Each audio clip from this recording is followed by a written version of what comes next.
Hello friends, आप सभी को कार्तिक पूर्णिमा की बहुत बहुत शुभकामनाएं।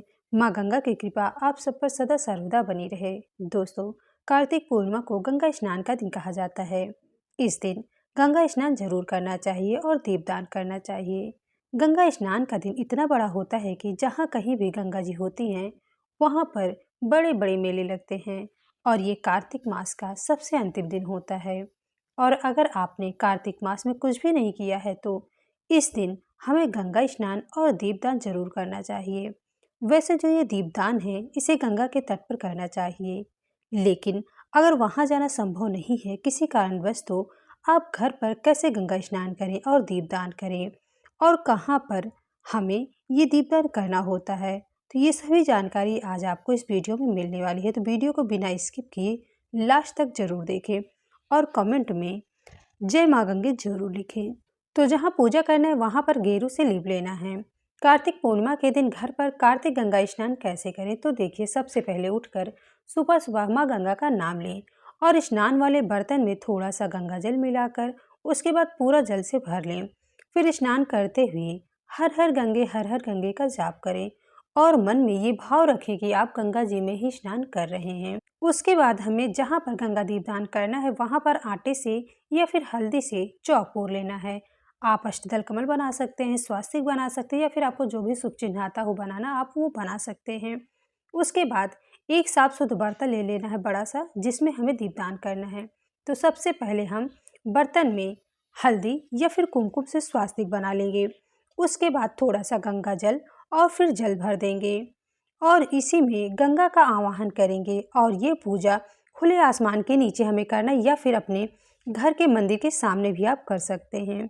उसके बाद गंगा मैया का हम पूजन करेंगे, हल्दी कुमकुम से टीका करेंगे और हल्दी कुमकुम थोड़ा सा गंगा माँ को भी हम अर्पित कर देंगे।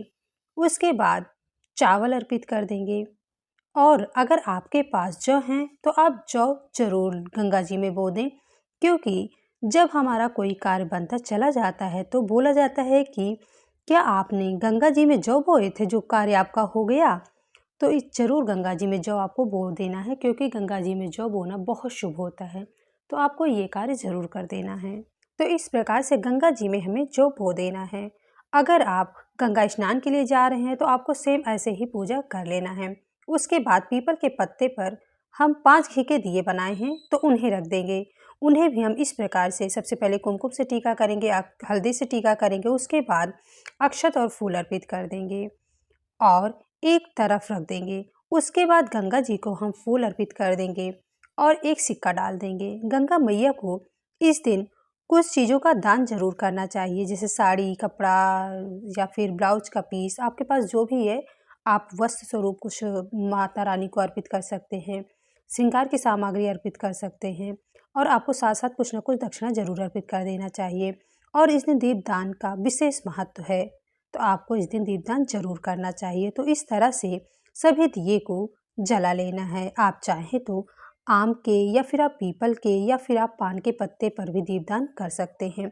तो इस प्रकार से गंगा मैया का नाम जपते हुए सभी दिए को हम गंगा जी में प्रवाहित कर देंगे और फिर धूप दिखा देंगे।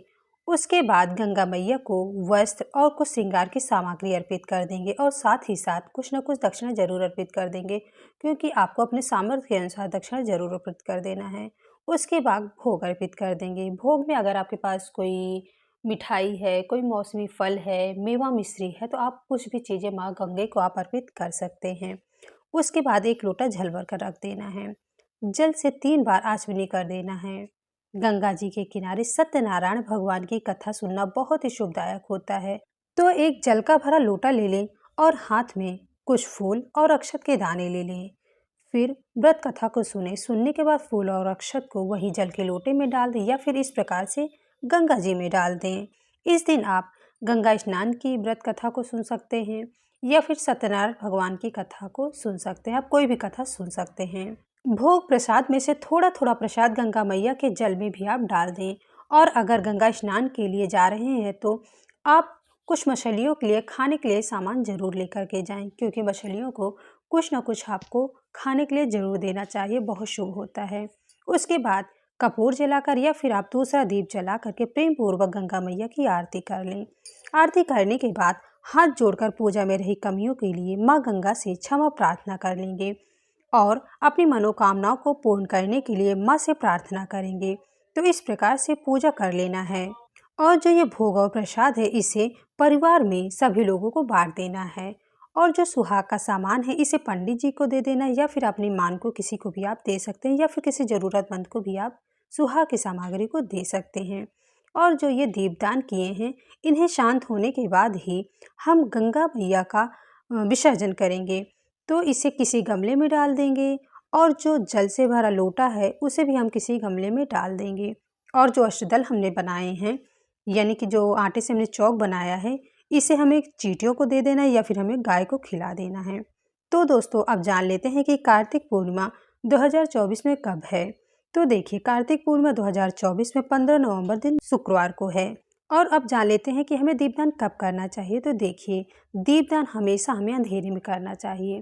तो आप चाहें तो दीपदान हम शाम के समय कर दें गोधूली बेला में, या फिर आप सुबह सुबह ब्रह्म मुहूर्त में कर दें, यानी कि जब सुबह होने वाली हो और थोड़ा थोड़ा अंधेरा ही रहे तभी हमें दीपदान करना चाहिए, यानी कि दीपदान हमेशा अंधेरे में करना चाहिए।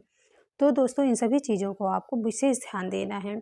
आपको दोस्तों ये वीडियो कैसे लगी? अगर वीडियो पसंद आई हो तो मेरे चैनल को लाइक शेयर सब्सक्राइब ज़रूर करें और कमेंट में हर हर गंगे ज़रूर लिखें।